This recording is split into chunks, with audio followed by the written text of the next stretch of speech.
희미하게 보이지만 치열하게 살았던 그때 그 사람들의 이야기를 우리가 세 번째로 살펴보는 시간입니다. 지난 시간에 그렇게 말씀드렸습니다. 죄의 싹시 사망이다. 그렇게 말씀을 드렸습니다.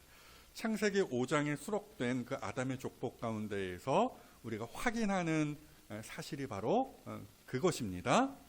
900년 넘게 오래 살았다라고 하지만 결국 그들은 다 죽었다더라. 그렇죠?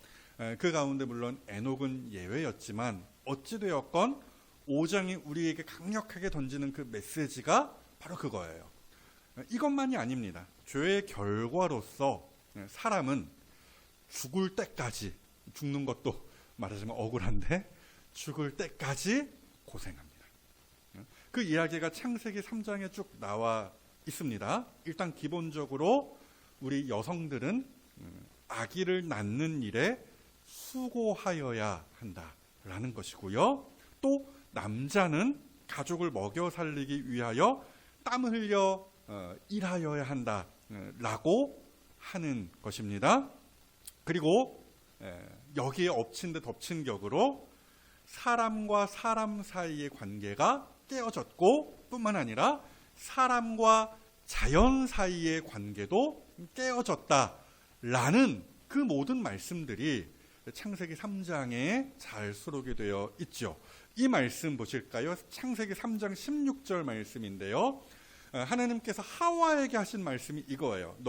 하와 너는 남편을 원하고 남편은 너를 다스릴 것이니라 하시고, 아마도 이건 이런 말씀인 것 같아요. 여자는 남자 머리 꼭대기 위로 올라서려 할 것이고, 그죠?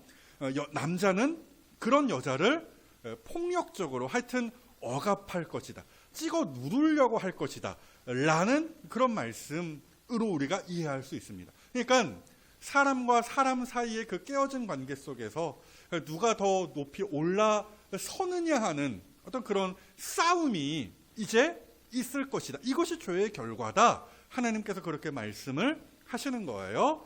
원래는 그런 관계가 아니었죠. 너무나 애틋하고 아름답고 사랑스러운 관계였잖아요. 아담이 그 하와를, 여자를 처음 봤을 때, 하나님께서 배필로 주신 그 여자를 처음 봤을 때 뭐라고 노래를 불렀습니까? 인류 최초의 시가, 노래가 거기 나와 있어요. 이는 내 뼈 중에 뼈요 살 중에 살이라. 그렇죠? 그 말씀, 그렇죠? 그렇게 아담이 첫눈에 말하자면 뿅 하고 반한 거예요. 그러면서 내 뼈 중에 뼈요 살 중에 살이라. 무슨 얘기겠어요? 내 목숨보다도 더 귀한 당신, 뭐 이런 노래를 읊으면서 사랑을 고백했던 그 아담과 하와의 그 애틋한 관계, 그거 다 깨졌다라는 거예요. 말 그대로 이제 남편이 아니요, 아내가 아니요, 내 사랑스러운 뭐 자기가 아니요, 왼수, 굉장히 익숙한 단어죠. 왼수가 되었다라는 거예요. 이와 더불어서 사람과 자연 사이의 관계도 깨어졌습니다. 창세기 3장에 있는 이 말씀도 보십시다. 3장 18절 말씀이죠. 땅이 아담에게 하신 말씀이에요. 너에게 가시덤불과 엉겅퀴를 낼 것이라. 어려운 이야기 아니에요.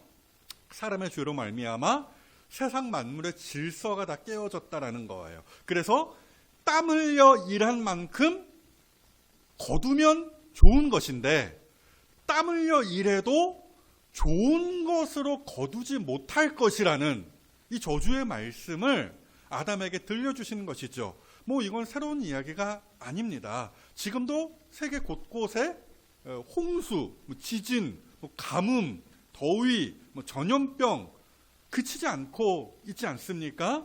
그러니까 뭐 예나 지금이나 세상살이가 너무나 힘들고 고된 것은 뭐 똑같았다라는 거예요. 오늘의 주인공 라멕이라는 사람이 그 이야기를 오늘 본문 가운데에서 언급합니다.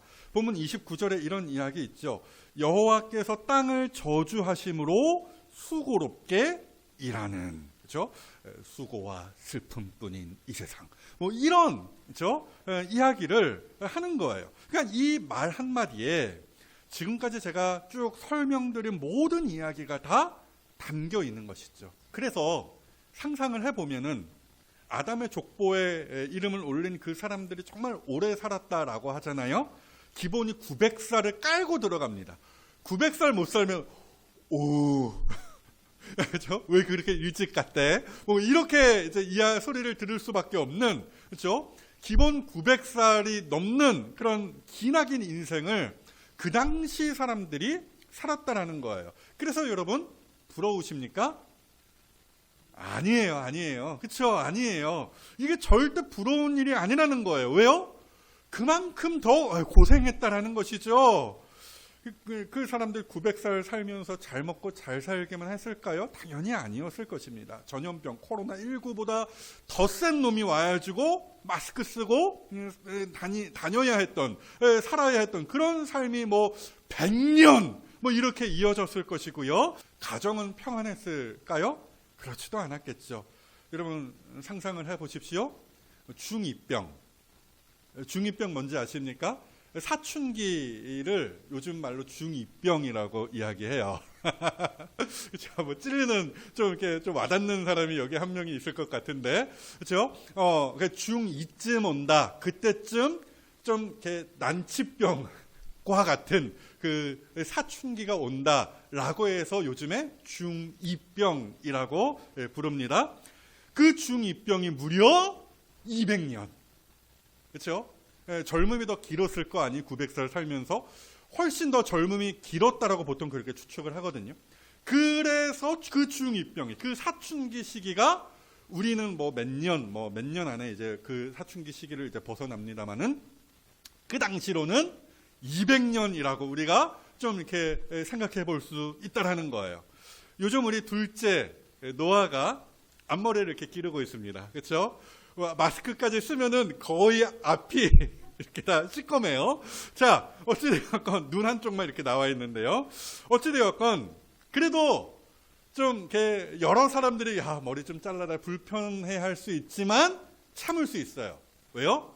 몇 년 안에 적어도 5년, 뭐 10년 안에 자를 것이기 때문입니다. 하여튼 10년을 버틴다 할지라도 군대 가면서 100% 자를 것이 확실하기 때문에 그래 몇 년만 버티자 뭐 이렇게 우리가 좀 참아줄 수 있는 거예요. 그런데 그 당시 이 라멕이 살았던 그 당시, 그렇죠?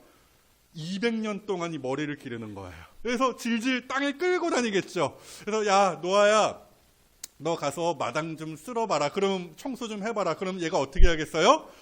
머리를 이렇게 묶어가지고 그 머리로 빗자루를 삼아서 마당을 쓰는. 야, 너 좀 머리 좀 잘라라. 그러면은 알아서 할게요. 이것이 200년 가는 거예요. 그 당시 그렇게 여러 가지로 힘겨운 삶을 살았을 것이다. 뭐 농담같이 제가 이야기했지만 우리가 충분히 헤아려 볼 수 있는 것이죠. 그래서 한번 따라해 보실까요? 사는 것이 고생이다. 그러나 이 수고와 슬픔의 아우성 속에서 또렷하게 들리는 메시지 하나가 본문에 있어요. 그것이 무엇이냐? 한 번 더 따라해 보시죠. 믿음의 사람은 소망을 본다. 자, 여기에 라멕이라는 사람이 나오는데요. 아담의 8대손이라고 봅니다.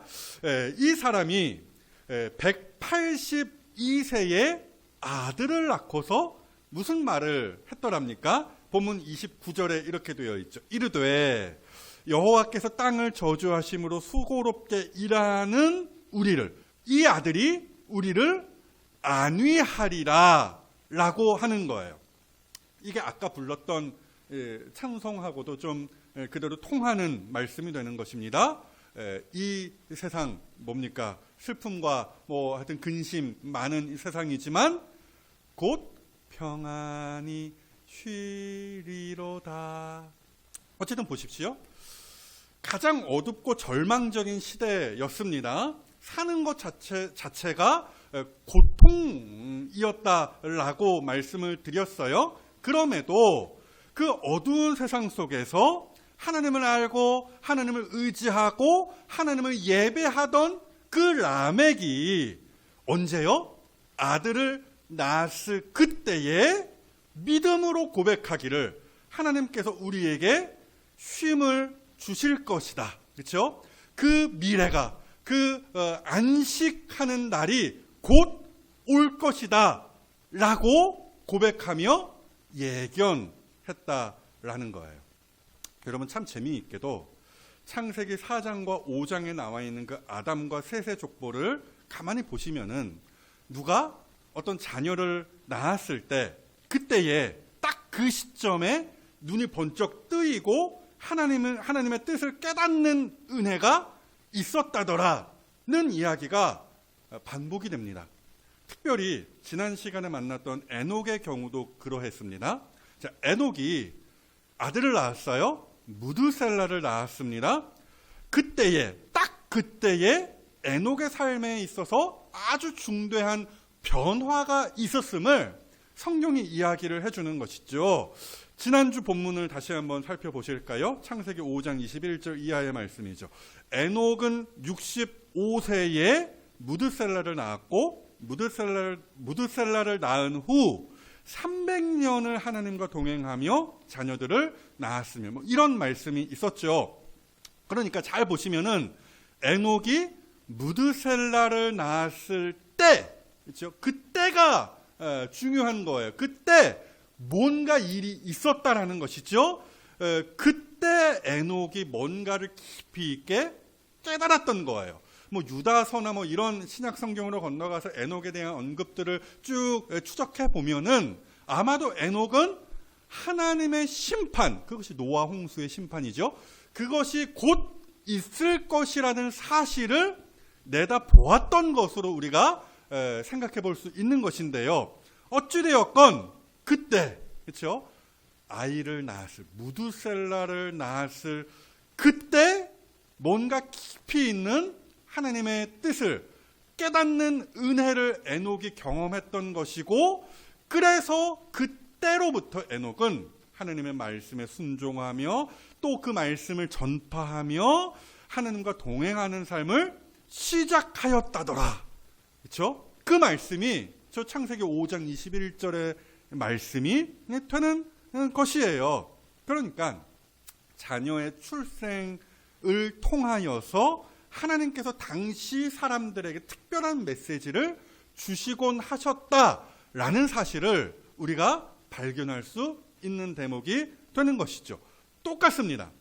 라멕이 노아를 낳았을 때예요. 그렇죠? 그때 라멕의 그 믿음의 눈이 확 하고 한번 열렸던 것이죠. 그러면서 이와 같은 믿음과 소망의 말을 남긴 거예요. 그렇죠? 비록 수고와 슬픔뿐인 인생들이지만 이제 곧 우리가 쉴 날이 올 것이다 라는 이 믿음과 소망의 고백 말입니다. 사랑하는 여러분, 기억하십시오. 믿음의 사람은 절망 중에서도 미래의 소망을 내다보고 즐거워하는 것입니다.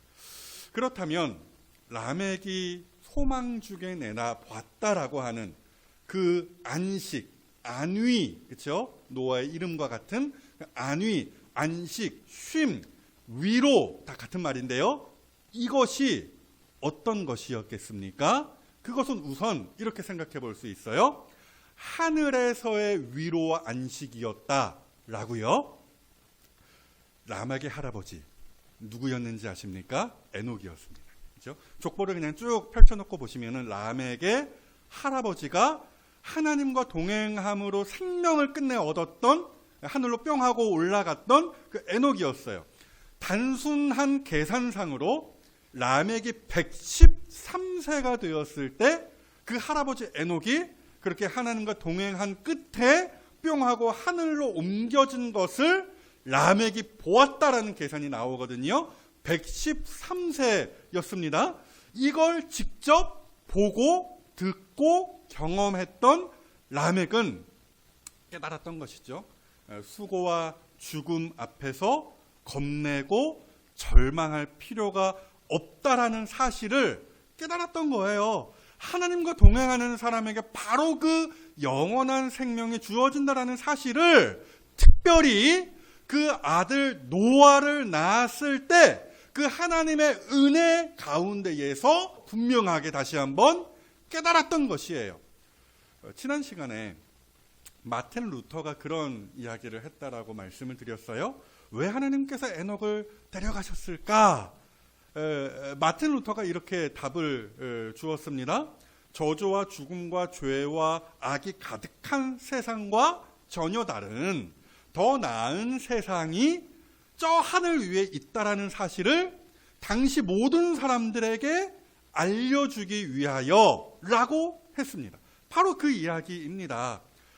여기보다 이 수고와 슬픔뿐인 이 세상보다 더 나은 세상이 있다라는 사실, 이 수고와 슬픔뿐인 삶보다 더 나은 인생이 있다라는 사실을 라멕이 노아를 낳았을 때 눈이 열려 보고 깨달았다라는 거예요. 그래서 라멕이 믿음으로 고백할 수 있었던 거예요. 이제 곧 우리가 저 하늘나라에 가면 휴일이로다. 우리 에녹 할아버지 거기에서 만날 것이다 라는 소망 가운데에서 이와 같은 고백을 했던 것이죠. 뿐만이 아니에요. 라멕이 내다본 것은 또 하나 더 있었으니 그것이 무엇이냐? 라멕은 수고하고 고생하는 인간들에게 참 쉼을 주실 구원자, 즉 그리스도를 내다보았다라는 이야기입니다. 여러분, 라멕이라는 사람의 위치가 굉장히 절묘해요. 라멕은 아담에게 있어서, 첫사람 아담에게 있어서 막내 손자와 같은 사람이었습니다. 아담의 족보를 쫙 이렇게 펼쳐놓고 보시면요, 또한 단순하게 이렇게 숫자로 이렇게 계산을 해 보시면요, 라멕이 56세 되던 해, 아직도 철부지 어린아이와 같았을 그때에, 물론 몸은 다 자라고 뭐 하여튼 그랬겠지만 어쨌든 라멕이 56세가 되었을 때 첫사람 아담이 죽었다. 그때서 죽었다라는 계산이 나오거든요. 아무튼 상상해 보기로는 아담 할아버지가 진짜 눈에 넣어도 아프지 않을 것 같은 수많은 아들과 손자를 아담이 이렇게 봤을 텐데 그 가운데 막내잖아요. 얼마나 이렇게 그 할아버지 눈에, 아담의 눈에 예뻤겠습니까?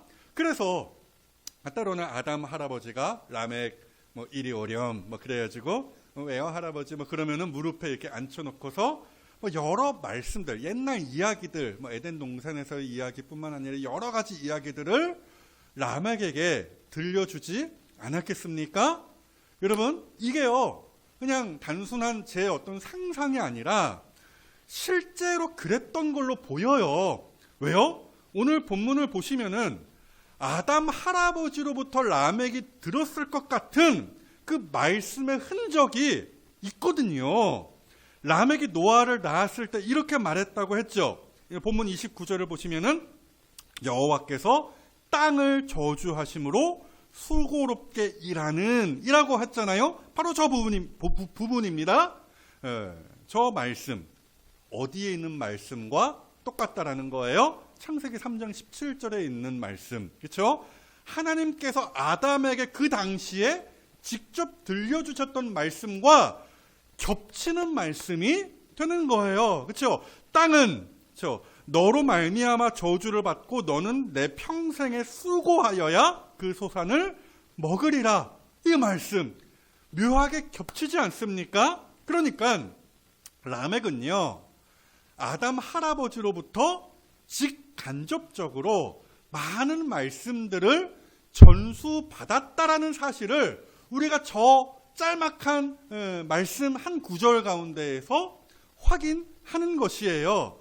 그리고 그 중에 당연히 구원자에 대한 말씀, 그 하나님의 약속에 대한 말씀도 있었겠죠.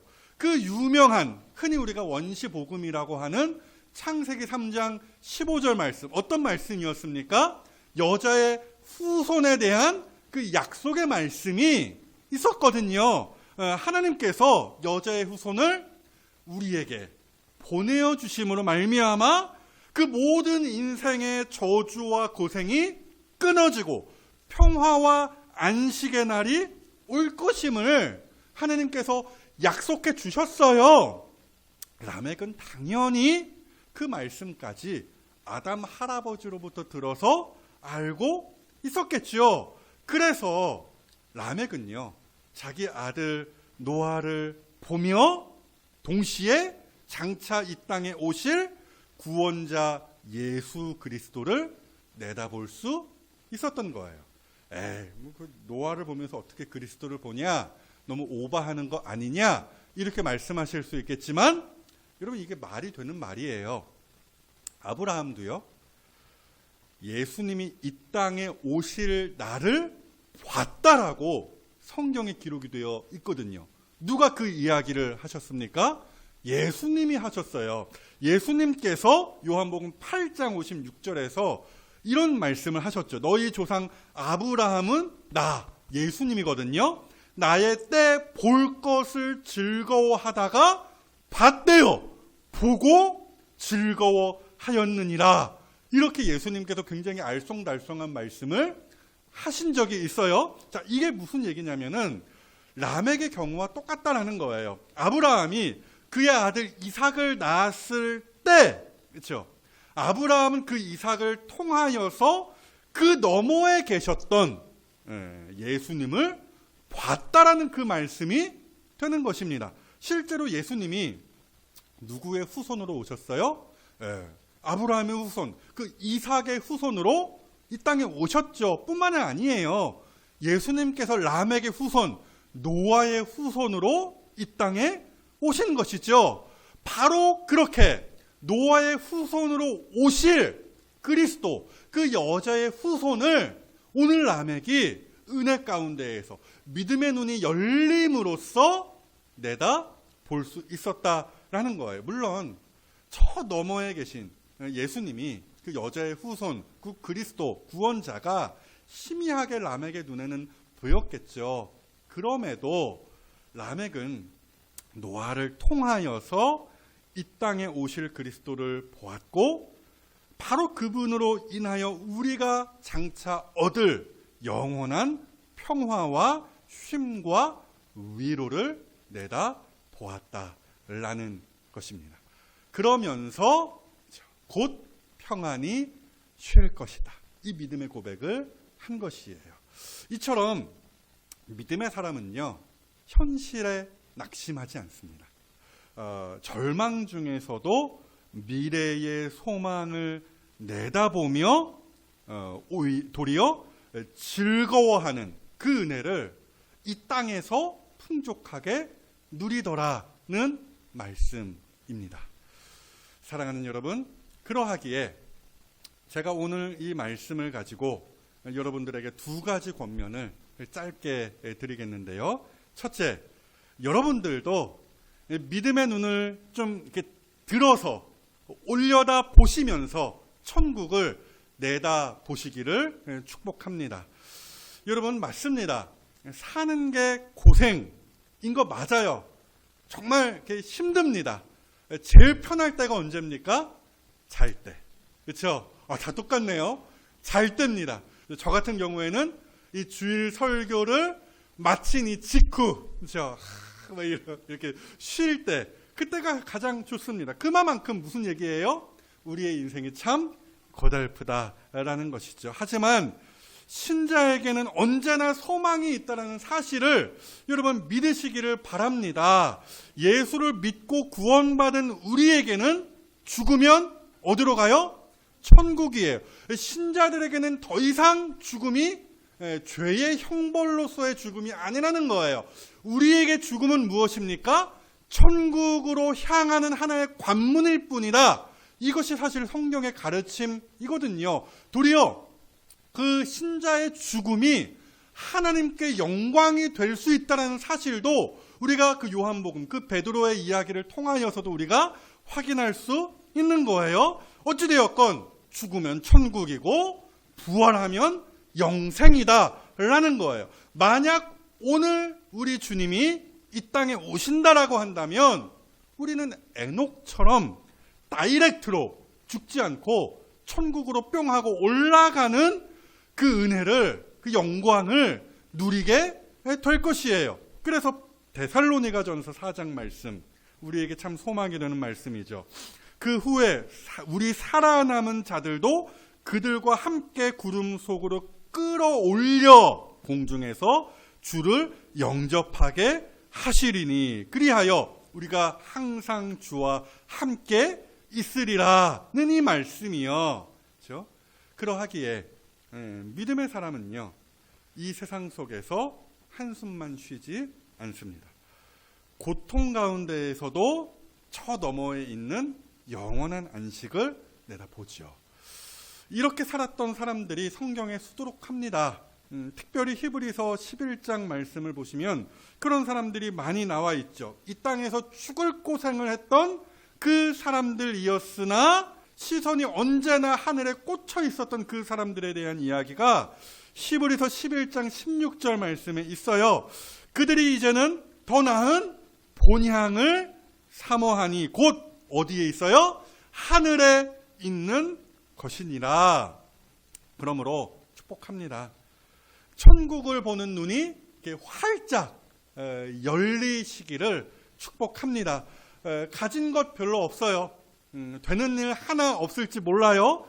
그럼에도 그 천국으로 말미암아 곧 쉬게 될 그 영원한 안식을 내다보심으로 말미암아 기뻐하고 즐거워하실 수 있는 이 자리에 모든 성도들이 되시기를 주님의 이름으로 축복합니다. 끝으로 한 가지 더 있습니다.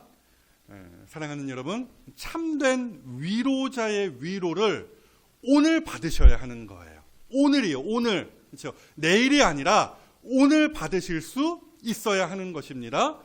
여러분, 라멕의 위치에서는 참 멀리 내다볼 뿐이었어요. 그렇죠? 예수 그리스도께서 오셔서 죄와 사망의 그늘 아래에서 괴로워하는 우리를 건지실 것을 그냥 내다볼 뿐이었어요. 하지만 여러분 보십시오. 우리는 참으로 복된 사람들입니다. 왜요?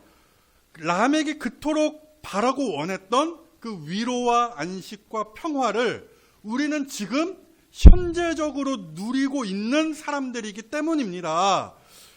여러분, 우리 주님이 가지신 그 별명 중에 하나가 뭔지 아십니까? 보혜사라고 하죠. 보혜사.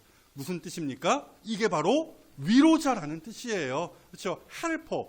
우리 옆에서, 우리 곁에서 도우시는 분이시다라는 뜻이에요. 또 다른 말로는 변호인, 코치, 격려자, 이런 여러 가지 말로 번역이 가능한데요. 어찌되었건 우리 주님이 바로 우리의 보혜사, 즉 위로자가 되시고 변호인이 되시고 코치가 되시고 격려자가 되어주신다라는 말씀이죠. 얼마 전에 아시안 게임 끝났죠. 모든 경기에 코치가 있더라고요. 심지어 컴퓨터 게임, 하여튼 우리 아이들이 막 보던데요. 컴퓨터 게임 거기에도 금메달이 걸려 있더라고요. 하여튼 롤인가요? 하여튼 저도 잘 모르는 게임입니다만은 그 게임을 하는 그 사람 뒤에 이렇게 한 사람이 서 있어요. 누구야? 물어봤더니 감독이래요. 코치래요. 그렇죠? 그렇게 컴퓨터 게임하는 선수들 뒤에도 코치가 있더라고요. 여러분, 그 코치의 역할 뭡니까? 선수 곁에서 떨어지지 않는 것이죠. 선수에게서 눈을 떼지 않는 것이죠. 그러면서 조언과 교정과 희망과 위로를 아낌없이 주는 사람이 바로 그 코치가 아니겠습니까? 그렇게 끝까지, 그렇죠, 내 곁에서 힘내, 화이팅, 간발해, 찌아요, 이러면서 도우시고 외치시며 위로하시는 분이 계시니 그가 누구시라고요? 보혜사 되시는 우리 주님이시라는 말씀을 드리는 거예요. 바로 우리 곁에 그 위로자가 살아계시는 것이죠. 그리고 참 감사하게도 그 보혜사가 우리에게 두 분이나 계시다라는 사실입니다. 한 분은 어디에 계십니까? 우리를 위하여 죽으시고 부활하시고 승천하셔서 하나님 보좌 우편에 앉아 계시며 그곳에서 우리를 위하여 친히 기도하시는 분으로서 우리 주님, 예수님이시고요. 또 한 분의 보혜사가 어디 계십니까? 예수님께서 우리에게 보내신 성령님이시죠. 그분이 바로 우리 곁에 살짝 붙어서 우리를 마크하고 계시더라는 것입니다. 제가 지어낸 이야기 아닙니다. 성경에 있는 말씀이에요. 요한복음 14장 16절 말씀이죠. 내가 아버지께 구하겠으니 그가 또 다른 보혜사. 그러니까 일단 1번 보혜사는 너희들 앞에 지금 있는 나고, 나 말고 또 다른 보혜사를 너희에게 주사 영원토록 너희와 함께 있게 하리니 라고 하셨어요. 그러니까 그 또 다른 보혜사 성령님께서 주님 오시는 그날까지 우리와 늘 함께 계시며 매사에 우리를 도우신다라는 것이죠. 말씀을 보고 듣고 읽을 때마다 그 말씀을 깨닫게 하여 주시고 세상의 환난과 핍박 속에서도 그리스도인으로 살아갈 수 있도록 우리를 끝까지 도우시고 붙드신다라는 거예요. 그러므로 바로 그 위로와 기쁨과 평안을 오늘 누리시라는 거예요. 찬양의 가사처럼 괴로울 때 멀리 내다보면서 이렇게 이게 아니라 바로 곁에 계신 우리 주님께, 성령님께 기도하시라는 거죠. 괴로울 때 우리의 눈을 들어서 하늘에 계신 주를 보시라는 것입니다. 우리의 보혜사들께서 세상에 줄 수 없는 평안과 위로를 우리에게 덧입혀 주실 줄로 믿습니다. 말씀을 맺겠습니다. 오늘 말씀을 마음에 좀 깊이 있게 새기시며 곧 평안히 쉴 날 그 천국을 바라보시며 뿐만 아니라 이 땅에서 우리와 동행하시는 바로 그 주님으로 말미암는 위로와 기쁨과 모든 그 축복을 누리실 수 있는 이 자리에 파랑교회 식구들이, 천국 시민들이 다 되시기를 우리 주님의 이름으로 축복합니다.